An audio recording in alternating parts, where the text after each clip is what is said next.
اعوذ باللہ من الشیطان الرجیم بسم اللہ الرحمن الرحیم افا امن الذین مکروا۔ افا میں جو رول ہوتا ہے وہ یہ ہے کہ ہم فے کا ترجمہ پہلے کرتے ہیں، جو جوڑتا ہے پچھلی بات سے اگلی بات کو۔ تو فا ہو گیا پس، کا مطلب ہے کیا، پس کیا امینا امن میں آ گئے، مطمئن ہو گئے، بے خوف ہو گئے۔ تو کیا بے خوف ہو گئے الذین مکرو، وہ لوگ جنہوں نے چالیں چلیں۔ امینا الذین سے پہلے آیا ہے اس لیے سنگولر آیا ہے، مکرو الذین کے بعد آیا ہے تو یہ اپنے فائل کو فالو کر رہا ہے۔ کیسی چالیں چلیں؟ السیئاتی، بری بری۔ تو کیا وہ لوگ جو بری بری چالیں چل رہے ہیں، اللہ کے نبی صلی اللہ علیہ وسلم انہیں اللہ کا پیغام پہنچا رہے ہیں اور وہ اس کی طرف توجہ نہیں دے رہے، بلکہ اس کا مذاق اڑا رہے ہیں اور اس کے خلاف چالیں چل رہے ہیں، تو اللہ تعالیٰ یہ سوال فرماتے ہیں کہ کیا وہ لوگ جو بری بری چالیں چل رہے ہیں وہ بے خوف ہو گئے ہیں ان کے، اس بات سے بے خوف ہیں کہ یخسف اللہ بہم الارض۔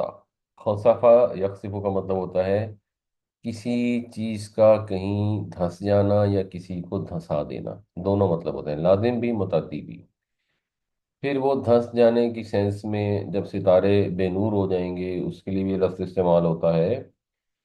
یہاں پر دھنسانے کے معنوں میں ہی ہے کہ اللہ دھنسا دے بہم الارض، ان کے ساتھ زمین کو، یعنی ان کے سمیت زمین کو دھنسا دے۔ جیسے آپ نے نوٹس کیا ہوگا جب انفارچونیٹ زلزلہ آیا تھا آزاد کشمیر میں، تب پورے پورے گاؤں تھے جو دھنس گئے، لوگ بھی دھنس گئے، ان کی زمینیں، ان کے گھر، سب کچھ زمین کے اندر دھنس گیا، اور کوئی دیکھ کر پہچان نہیں سکتا تھا کہ کسی زمانے میں یہاں پر وہ گاؤں پایا جاتا تھا۔ تو اللہ تعالیٰ اپنی قدرت کا ان کو سوال پوچھ رہے ہیں کہ وہ کیا اللہ سے اتنے نہ ڈر ہو گئے ہیں کہ ان کو اس چیز کا خوف نہیں ہے کہ اللہ چاہے تو یہ کر دے۔ اور بات وہی والی آ جاتی ہے کہ مکہ کے مشرک جو تھے وہ تو بہت ہی نڈر تھے، کیا ہم نڈر ہیں یا ہم میں خدا خوفی ہے، ہمارے اندر تقوی ہے؟ تقوی کا مطلب کیا ہوتا ہے؟ تقوی کا مطلب ہوتا ہے بچنا، اللہ تعالیٰ کی ناراضی سے بچنا، ان چیزوں سے بچنا جو اللہ تعالیٰ کو ناراض کرتی ہیں۔ تو کیا ہم متقی ہیں، ہم خدا خوفی رکھنے والے ہیں، یا ہم بھی نڈر ہیں؟ یہ ہمیں اپنے اوپر روزانہ غور کرنا چاہیے۔ او یا یاتیہم العذاب، عطا یاتی کسی چیز کا آنا، یا آ جائے ان پر عذاب، من حیث لا یشعرون، ایسی جگہ سے کہ وہ شعور بھی نہ رکھتے ہوں، ان کو گمان بھی نہ ہو۔ یعنی مکے کے مشرک کہتے تھے کہ عذاب لاؤ، عذاب لاؤ، اگر تم سچے ہو تو عذاب دکھاؤ۔ تو ایک طرح سے اللہ تعالیٰ ایک تعجب کا اظہار کر رہے ہیں کہ یہ کس زوم میں ہے کہ منہ بھر کے عذاب مانگ رہے ہیں۔ ان کو یہ سمجھ نہیں آ رہی کہ اگر اللہ چاہے تو انہیں زمین میں دھنسا دے یا ان پر ایسی جگہ سے عذاب مسلط کر دے کہ وہ تصور بھی نہیں کر سکتے۔ انہوں نے آخر اللہ کی گرفت سے بچنے کے لیے کیا تدبیر کر رکھی ہے جو اتنے دھڑلے سے اللہ کے رسول کو کہتے ہیں کہ عذاب لے آؤ؟ اور ہمیں بھی سوچنا چاہیے کہ ہم نے قیامت والے دن اپنے اعمال کا جواب دینے کے لیے کیا انتظام کر رکھا ہے۔ افامن الذین مکروا السیئات ان یخسف اللہ بہم الارض او یاتیہم العذاب من حیث لا یشعرون، کیا وہ بے خوف ہو گئے جنہوں نے بری بری چالیں چلیں کہ دھسا دے اللہ ان کے سمیت زمین کو، یا آ جائے ان کے پاس عذاب ایسی جگہ سے کہ انہیں گمان تک نہ ہو۔ یہ گمان کے بغیر عذاب آنے والی ایک بڑی کلیئر اگزامپل آج کے دور میں بھی پائی جاتی ہے، جس کی وجہ سے ہمارے پاس ہسٹری نہیں ہے۔ قرآن سے نہیں پتہ لگتا کہ ان کے اوپر کوئی عذاب آیا، ہو سکتا ہے عذاب نہ آیا ہو، نیچرل ڈیزاسٹر ہو گیا ہو، لیکن نیچرل ڈیزاسٹر بھی اللہ کی طرف سے ہی ہوتا ہے۔ تو یہ ایک اٹلی میں شہر ہے پومپئی، اور یہ اب ڈسکور ہوا ہے شاید پچھلی صدی میں، اور یہ بھی ایک بڑا ڈیولپڈ سٹی تھا۔ تو اس کے اندر آج محفوظ ہے وہ کیفیت جس میں لوگوں کو گمان تک نہ تھا اور ان کو عذاب آ گیا۔ اور اب اندازہ یہ ہے کہ وہ عذاب اس طرح آیا کہ کوئی آتش فشاں پہاڑ تھا 10 کلومیٹر کے فاصلے پر جو پھٹا، اور جب پھٹا تو اس سے بہت زیادہ ہیٹ نکلی، اور ٹمپریچر اتنا زیادہ تھا کہ وہ سیکنڈوں کے اندر جس حالت میں تھے وہیں مر گئے۔ اس کے بعد آتش فشاں کی راکھ ان کے اوپر گری تو وہ وہیں محفوظ ہو گئے، اور وہ آج بھی اس حالت میں محفوظ ہیں۔ وہ بھی مشرک ٹائپ قوم تھی، جو ان کے آپ اگر دیکھتے ہیں آثار جو اب ڈسکور ہو گئے ہیں، تو واللہ عالم یہ ان پر عذاب آیا تھا، نیچرل ڈیزاسٹر تھا، لیکن یہ اللہ کی قدرت ہے، اور یہ بار بار ہوا ہے دنیا میں۔ جو ہم قرآن میں بھی واقعات پڑھتے ہیں، تو اللہ تو ایسا کرتا ہے اور وہ کر سکتا ہے، اور وہ جو ہم نے اپنے دل کو خوش رکھنے کے لیے چیزیں گھڑی ہوئی ہیں کہ اللہ بڑا رحمان و رحیم ہے، یہ نہیں کرے گا وہ نہیں کرے گا، اللہ تعالیٰ بار بار قرآن میں یہ بیان فرماتا ہے کہ اللہ ہے بڑا رحمان و رحیم۔ یہاں پہ بھی 2 آیتوں بعد دوبارہ یہ والی بات آئے گی، لیکن اس کی رحمت کیا ہے؟ اس کی رحمت یہ ہے کہ اس نے آپ کو اچھی طرح وارن کر دیا ہے کہ یہ اس کے اصول ہیں، ان اصولوں کے لحاظ سے یہ انجام ہونا ہے۔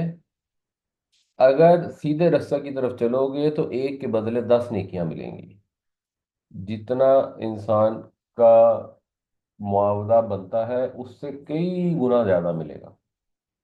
لیکن برے رستے پہ چلو گے تو برا انجام ہوگا۔ اگر آج کسی عذاب سے نہیں ہوگا تو قیامت والے دن ہوگا، مگر ہوگا تو صحیح۔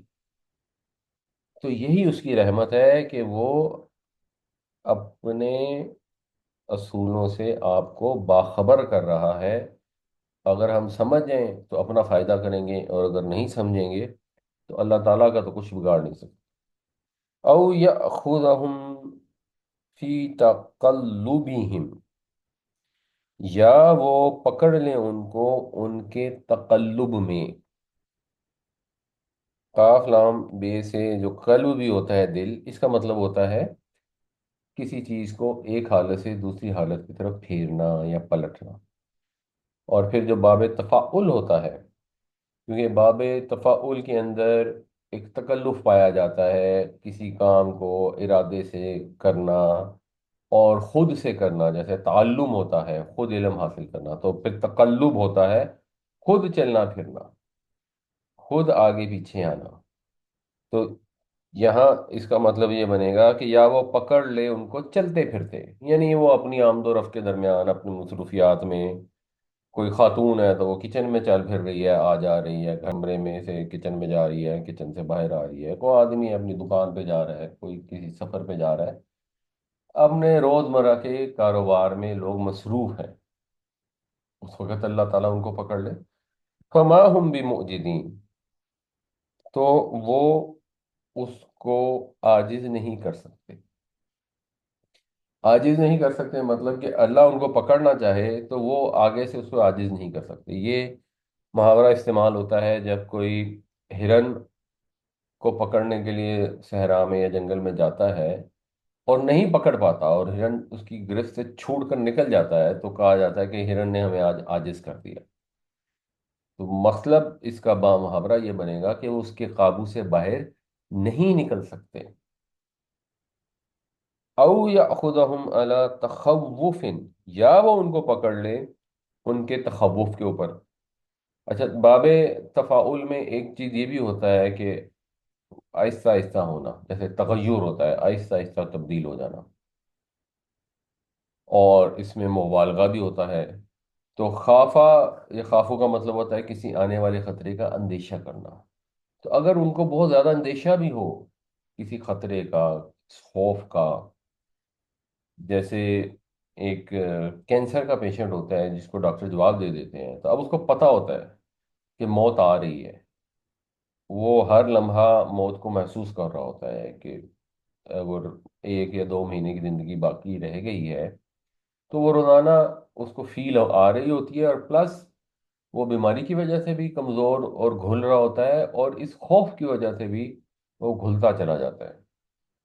تو اگر کوئی اس کیفیت میں بھی ہو، اس کو اندازہ ہو رہا ہو کہ ہاں جو کچھ ہم کر رہے ہیں اللہ تعالیٰ اس پر کو عذاب لا سکتا ہے، اور وہ بڑا چکنا ہو جائے اور اس کے لیے کوئی پریپریشن کر لے، تو وہ جو بھی کر لے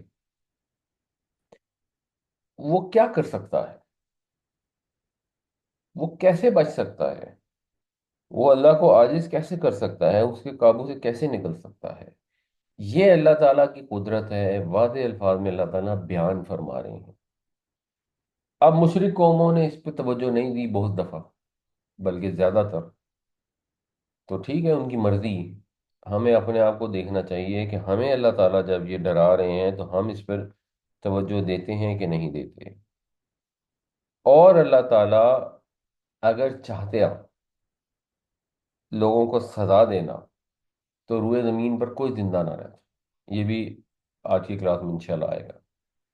لیکن وہ کیونکہ رحمان ہے، فَإِنَّ رَبَّكَ لَرَؤُوفٌ الرحیم، پس تیرا رب بڑا ہی شفیق، بڑا ہی رحیم ہے، کیونکہ وہ اتنا مہربان ہے، وہ بندوں کو موقع دیتا ہے، انہیں مہلت دیتا ہے، ان کے قصور معاف کرتا ہے، تاکہ وہ نافرمانی چھوڑ کر اس کی طرف پلٹ آئیں۔ اور اس کی رحمت، اس کی شفقت کی انتہا یہ ہے کہ بندے اس کی نافرمانی کرتے ہیں، وہ پھر بھی انہیں رزق دیتا ہے، صحت عطا کرتا ہے، بار بار بار بار موقع دیتا ہے۔ او یأخذہم فی تقلبہم فما ہم بمعجزین، او یأخذہم علی تخوف فإن ربک لرؤوف الرحیم، یا اگر وہ چاہے تو ان کو پکڑ لے چلتے پھرتے اور وہ اس کے قابو سے باہر نہیں نکل سکتے، یا ان کو عین اندیشے کی حالت میں پکڑ لے، پس تیرا رب بڑا ہی شفیق، بڑا ہی مہربان ہے۔ اولم یرو، یہاں پر بھی واؤ کا ترجمہ پہلے کر لیں گے، اور کیا نہیں، یرو انہوں نے دیکھا، اصل میں تو یہ یرونا تھا، لم کی وجہ سے ہو گیا یرو۔ اور کیا انہوں نے نہیں دیکھا، یہ اسی طرح ہے جیسے ہم اردو میں کسی کو کہتے ہیں اچھا تم نے دیکھا، تم نے دیکھا اس نے کیا کیا۔ اب تم نے دیکھا اس نے کیا کیا کا ضروری مطلب نہیں ہوتا کہ آنکھوں سے دیکھا ہو، بنیادی اس کا مطلب ہوتا ہے کہ تم نے غور کیا اس کے اوپر کہ وہ شخص کیا کر رہا ہے۔ تو کیا تم نے غور کیا اور کیا تم نے غور نہیں کیا، اور مراد اس لیے یہی ہوتی ہے کہ بھائی تم نے غور کیا، یعنی ایک سوال ہے اس میں، لم عام طور پر عربی میں نہیں کے نفی کے سیغے کے ساتھ استعمال ہوتا ہے، اردو میں ہم مثبت سیغے میں یہ استعمال کرتے ہیں، الا ما خلق اللہ من شیء، اس چیز کی طرف کہ اللہ نے جو چیز بھی تخلیق کی۔ لفظی ترجمہ ہے کہ جو تخلیق کیا اللہ نے کسی چیز میں سے بھی، با محاورہ بن جائے گا، اللہ تعالیٰ نے جو چیز بھی تخلیق کی ہے، یہ تفیعو ظلالہ، یہ تفیعو جو ہے یہ فے یہ اور الف، ضربہ یضربو سے ہے فا یفیعو، اس کا مطلب ہوتا ہے واپس ہونا، جھک جانا، بنیادی طور پر سائے کا لوٹنا، یہ اس کا مفہوم ہوتا ہے۔ اور ظلال جو ہے یہ ذل کی جمع ہے، اس کا مطلب ہے سایہ۔ تو کیا غور نہیں کیا کہ جو بھی اللہ نے چیز پیدا کی ہے اس کا سایہ واپس پلٹتا ہے، انل یمینی و شمائلی، دائیں سے اور بائیں سے، سجدن للہ، اس حالت میں کہ وہ سجدہ کیے ہوئے ہے اللہ کو۔ پریکٹیکلی ہر چیز کا سایہ زمین پر بچھا ہوتا ہے، اور ایسے بچھا ہوتا ہے جیسے کہ وہ اللہ کے آگے سجدہ میں، پھر دن کے آغاز میں وہ آہستہ آہستہ اٹھنا شروع ہو جاتا ہے، اور جب سورج بالکل اوپر پہنچ جاتا ہے تو سایہ جو ہے وہ بالکل ایک طرح سے ورٹیکل ہو جاتا ہے۔ یعنی بہت ہی کم رہ جاتا ہے، جیسے اسٹینڈنگ پوزیشن میں ہو۔ اور پھر جب سورج دوسری طرف جھکتا ہے تو یہ بھی دوسری سمت میں پھیلنا شروع کر دیتا ہے، اور اس کی جو حرکت ہوتی ہے ہمیشہ سورج کے خلاف ہے۔ سورج مشرق میں ہوگا تو سایہ مغرب میں ہوگا، سورج مغرب میں ہوگا تو سایہ مشرق میں ہوگا، بالکل ایسے جیسے نماز میں قیام ہے، رکوع ہے، سجدہ ہے۔ تو انسان نیچرلی اللہ تعالیٰ کی اطاعت کرتا ہے، اس کے آگے جھکتا ہے جہاں اس کو اختیار نہیں حاصل، یہ اس کی مثال ہے۔ باقی جو پرندے ہیں، جانور ہیں، وہ پریکٹیکلی فزیکلی ہر لحاظ سے اللہ کے تسبیح بیان کرتے ہیں، اللہ کو مانتے ہیں، اللہ کے آگے جھکے ہوئے ہیں۔ انسان کے پاس اختیار ہے، فزیکلی وہ اللہ کا سجدہ کرے یا نہ کرے، مگر وہ جو اختیار ہے وہ شاید لیس دین 1% ہے۔ باقی سب چیزوں میں انسان کی جو باڈی ہے وہ اللہ کے حکم کو فالو ہی کرتی ہے۔ ایسا نہیں ہوتا کہ ایک انسان جب سانس لے تو وہ آکسیجن نہ اندر لے کے جائے، یا جب آکسیجن لے کر اس کا خون جو ہے وہ جسم میں گردش کر رہا ہے تو اس کو الٹی طرف چلا دے۔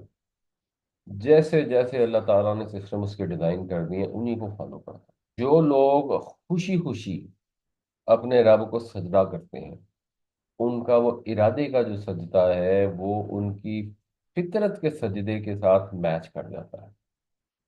اور جو اللہ کے علاوہ کسی اور کو سجدہ کرتے ہیں، وہ پھر جو ان کا سایہ ان کو عبادت کر کے دکھا رہا ہے، مثلا اگر کوئی سورج کی عبادت کرتا ہے تو سایہ الٹی طرف سجدہ کر رہا ہوتا ہے۔ اسی لیے ہمارے ہاں بھی جو سورج کے ڈوبنے غروب ہونے اور بالکل نصف النہار پہ ہونے کے اوقات ہیں، اس میں سجدہ منع کیا گیا ہے، کیونکہ پرانی قوموں میں سورج کو وہ بہت ساری قومیں پوجتی تھیں۔ تو اپنی ذات کو انسان کو اللہ تعالیٰ پہچاننے کے لیے کہہ رہے ہیں، اور سائے کی اگزامپل ایسی ہے جو صبح و شام انسان کو نظر آ رہی ہے، تو اپنی فطرت کے ساتھ اپنے ارادے کو بھی ہم آہنگ کر دینا چاہیے، اس کو سنکرونائز کر دینا چاہیے کہ جدھر فطرت جھک رہی ہے انسان کا دل اور دماغ بھی اسی طرف جھکے، اور ایسا جھکے وَهُمْ داخرون، اور ان پر عاجزی طاری ہوتی ہے، ان کے اندر بغاوت کا رویہ نہیں ہوتا۔ جب آپ سجدوں کے اوپر غور کرتے ہیں، سایوں کے سجدے کے اوپر کسی بھی چیز کا سایہ ہو، کائنات کی کوئی بھی چیز ہے، اس کا جو بھی سایہ ہے وہ جھکا ہوا ہے، گرا ہوا ہے۔ انسان کے اندر بھی اپنے رب کے حضور نیچرل یہی جذبہ ہونا چاہیے، سوچ سمجھ کے ساتھ بھی یہی جذبہ ہونا چاہیے، اپنی فطری جبلت سے انحراف نہیں کرنا چاہیے۔ ہمارے پاس اللہ کا حکم آئے، اللہ کے نبی صلی اللہ علیہ وسلم کی وہ بات آئے، تو ہمیں خوشی خوشی کہنا چاہیے کہ جو میرے رب کا حکم، بجائے اس کے کہ ہم اس پہ اکڑنا شروع کر دیں، اس پہ دل تنگ پڑنا شروع کر دیں، اس میں پریشان ہونا شروع کر، اچھا جی یہ بھی کرنا پڑے گا، اچھا جی یہ بھی کرنا پڑے گا، اللہ تعالیٰ نے وہ بڑی سختیاں ڈالی ہوئی ہیں۔ یہ ہمارے فطرت کے خلاف ہے۔ فطری طور پہ انسان اللہ کی فطرت میں پیدا کیے گئے ہیں، پھر ٹھیک ہے شیطان بہکاتا ہے تو شیطان کے بہکاوے کا مقابلہ کرنا ضروری ہے۔ اولم يروا الى ما خلق الله من شيء يتفيأ ظلاله عن اليمين والشمائل سجدا لله وهم داخرون، کیا انہوں نے غور نہیں کیا کہ اللہ نے جو بھی چیز پیدا کی ہے اس کے سائے پلٹتے ہیں دائیں اور بائیں، سجدہ کرتے ہوئے اللہ کو، اور وہ عاجزی اختیار کرتے ہیں یا ان پر عاجزی طاری ہوتی ہے۔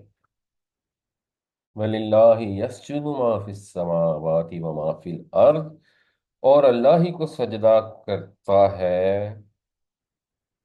جو کوئی بھی ہے آسمانوں میں اور جو کوئی بھی ہے زمین میں، من دابۃ والملائکہ، دابہ میں سے، دابہ جو ہے یہ دال بے بے،